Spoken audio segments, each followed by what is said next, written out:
Praise the lord. నజరేయుడైన క్రీస్తు నామంలో మీ అందరూ కూడా వందనాలు తెలియపరచుకుంటూ ఉన్నాను.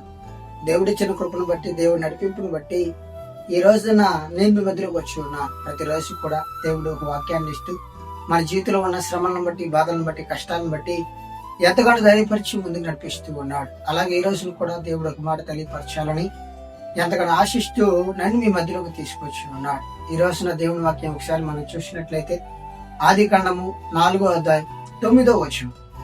యెహోవా నీ తమ్ముడైన హేబేలు ఎక్కడున్నాడని కయ్యోనును అడగగా అతడు, నేను ఎరగను, నా తమ్మునికి నేను కావలివాడినా అని నువ్వు. మరి హేబేలు మరణించిన తర్వాత కయ్యోనుని అడుగుతూ ఉంటాడు దేవుడు, నీ తమ్ముడు ఎక్కడా, నీ తమ్ముడు ఎక్కడ ఉన్నాడని అడిగినప్పుడు, నా తమ్ముడు నాకు తెలియదు, ఎక్కడ ఉన్నాడో కూడా నాకు తెలియదు, నన్ను అడుగుతావేంటి, నేను అతనికి ఏమన్నా కావలివాడినా అని యెహోవాతో మాట్లాడుతూ ఉంటాడు కయ్యోను. కయ్యోను తన తమ్ముడిని చంపినట్లు ఎవరికి తెలియదు, కానీ దేవుడు చూస్తూ ఉంటాడు. దేవుడు మాట్లాడుతూ ఉంటాడు, ఎదుగో నీ తమ్ముడిని చంపేశావు, నీ తమ్ముడి రక్తం నన్ను మొరపెడుతూ ఉన్నది ఈ భూమిలో నుంచి అని కయ్యోనుతో దేవుడు మాట్లాడుతూ ఉంటాడు. నా సహోదరి, నా సహోదరుడా, ఈ లోకంలో మనం చేసే ప్రతి పని, ప్రతి ఆలోచన కూడా దేవుడు గ్రహిస్తూ ఉంటాడు. ఈ లోకంలో నీ తల్లిదండ్రులు కావచ్చు, నీ చుట్టుపక్కల నీ సహోదరులు కావచ్చు, ఇంకెవరైనా కావచ్చు, వాళ్ళు నువ్వు చేసే పొరపాటు, నువ్వు చేసే ఆలోచనలు, నువ్వు చేసే తప్పులు కూడా వాళ్ళు గ్రహించలేకపోవచ్చు. కానీ దేవుడు ప్రతి సెకన, ప్రతి నిమిషాన్ని కూడా గ్రహిస్తూ ఉంటాడు. ఆ రోజున కయ్యోనుని దేవుడు శిక్షిస్తూ ఉంటాడు. నువ్వు మీ తమ్ముని చంపినందుకు ఇదిగో ఈ భూమి నీకు మంచి ఆహారం ఇవ్వదు, నువ్వు చాలా కష్టాలు పడుతూ ఉంటావు, అటు ఇటు తిరుగుతూ జీవితాన్ని జీవించని కయ్యోను శిక్షిస్తూ ఉంటాడు. నా సహోదరి, నా సహోదరుడా, ఈ లోకంలో మాట్లాడే ప్రతి పొరపాటు, ఈ లోకంలో చేసే ప్రతి ఒక్క తప్పును కూడా దేవుడు రేపు రోజున మనకు కూడా శిక్షిస్తూ ఉంటాడు. ఆ శిక్షను మనం తప్పుకోవాలంటే, ఆ శిక్ష నుంచి మనం నిలబడకుండా జీవితంలో పొందుకోవాలంటే ఈ లోకంలో ఉన్నన్ని రోజులు దేవుడి వాక్యాన్ని, దేవుడి ఆలోచన, దేవుడు చెప్పిన ప్రతి ఆజ్ఞను కూడా మన గైకొని దేవుని యందు భయభక్తులు కలిగి విశ్వాసంతో కలిగి ఉండాలి.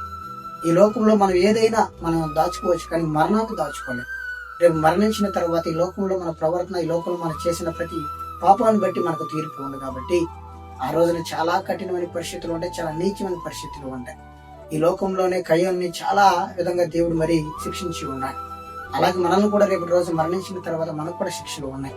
కాబట్టి ఈ లోకంలో ఉన్నంత వరకు కూడా ఎదుటి వాళ్ళని ప్రేమించి, ఎదుటి వాళ్ళని మంచిగా మాట్లాడితేనే మనకు విలువలోనే తప్ప అల్లర్చిల్లరగా మాట్లాడి ఏది పడితే అది మాట్లాడటం వల్ల చాలా కఠినమైన పరిస్థితిలోకి వెళ్ళిపోతాం, చాలా నీచమైన స్థితిలోకి వెళ్ళిపోయి నశించిపోతామని ఈ రోజున దేవుడు మనందరికీ కూడా తెలియపరుస్తూ ఉన్నాడు.